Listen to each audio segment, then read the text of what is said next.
Olá, graça e paz. Vamos compartilhar com vocês hoje a palavra de Deus que temos pelo título O Encontro com Jesus. E para dar sustento para essa palavra, nós vamos lá para o livro de Lucas 7, do 11 ao 16. Diz assim a palavra de Deus. Em dia subsequente, dirigia-se Jesus a uma cidade chamada Naim, e iam com eles os seus discípulos e numerosa multidão. Como se aproximava-se da porta da cidade, eis que saía o enterro do filho único de uma viúva, e grande multidão da cidade ia com ela. Vendo-a, o Senhor se compadeceu dela e lhe disse: Não chores. E parando-os, tocou o caixão. E parando os que estavam conduzindo, disse: Jovem, eu te mando, levanta. Sentou-se o que estivera morto, e passou a falar. E Jesus o restituiu à sua mãe. Todos ficaram possuídos de temor e glorificavam a Deus, dizendo: Grande profeta se levantou entre nós, e Deus visitou o seu povo. Essa notícia a respeito dele divulgou-se por toda a Judéia e por toda a circunvizinhança. Em nossa caminhada terrena, nós nos deparamos com encontros e desencontros, situações boas e situações ruins. Mas tudo isso é inerente a estarmos peregrinando pela terra, né? Passamos por situações que somente um milagre pode nos tirar dessa condição. Condição essa de sofrimento, de dor e muitas vezes até de falta de esperança. Ao lermos e meditarmos nessa palavra, nós acabamos encontrando um momento de encontro e de um choque de duas realidades. Jesus vindo do lado dos seus discípulos, imagino, felizes, cantando, porque eles vinham já de 2 milagres anteriores, quando Jesus tinha curado o servo do centurião, e ainda um pouco antes ele tinha curado um leproso. Então essa multidão e os discípulos que caminhavam com Jesus, eu só posso imaginar que eles vinham caminhando e cantando com grande alegria, né? Por ver todo o bem que o Senhor estava fazendo para o povo. O verso 11 diz que o Senhor ele foi para uma cidade chamada Naim. Só que essa cidade ela ficava em média 50 quilômetros de Cafarnaum, de onde o Senhor tinha feito o último milagre, né? Eu imagino que a caminhada ela foi árdua. E como essa cidade ela ficava a 200 metros acima do nível do mar, eles estavam subindo.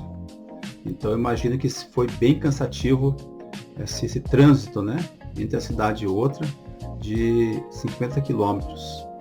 E a pergunta que eu faço é: qual foi a última vez que você se deslocou para fazer uma visita para um enfermo, a levar a palavra de Deus para algum grupo, a evangelizar, a fazer qualquer obra para o Senhor? Qual foi a última vez que você se dispôs a fazer isso?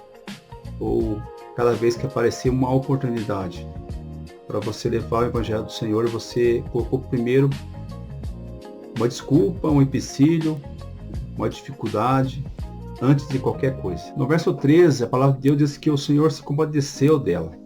O Senhor sentiu no coração a dor daquela mãe. Ele falou: não chore. A gente sabe que naquela época, né, a dificuldade que tinha as mulheres, ainda mais ela viúva, a condição que ela se encontrava com a morte do filho, é praticamente de uma pessoa que precisaria buscar esmolar. Gostaria que a gente pudesse fazer um exercício e tentar imaginar o que estava passando pela cabeça daquela viúva, pensando no seu futuro, a dificuldade que ela ia passar depois que perdesse esse filho, né? Mas calma, nós temos uma boa notícia, né? Porque naquele dia o Senhor estava passando por lá. E esse encontro que o Senhor teve com essa mulher, principalmente, né? E aquela população que estava com ela. Foi um encontro de graça, de amor, um encontro de vida. Agora eu gostaria de fazer uma pergunta pessoal para você. Qual foi o dia que o Senhor te encontrou? Esse dia com certeza foi um dia maravilhoso. Eu tenho certeza também que você relembra aquela palavra que ouviu do Senhor.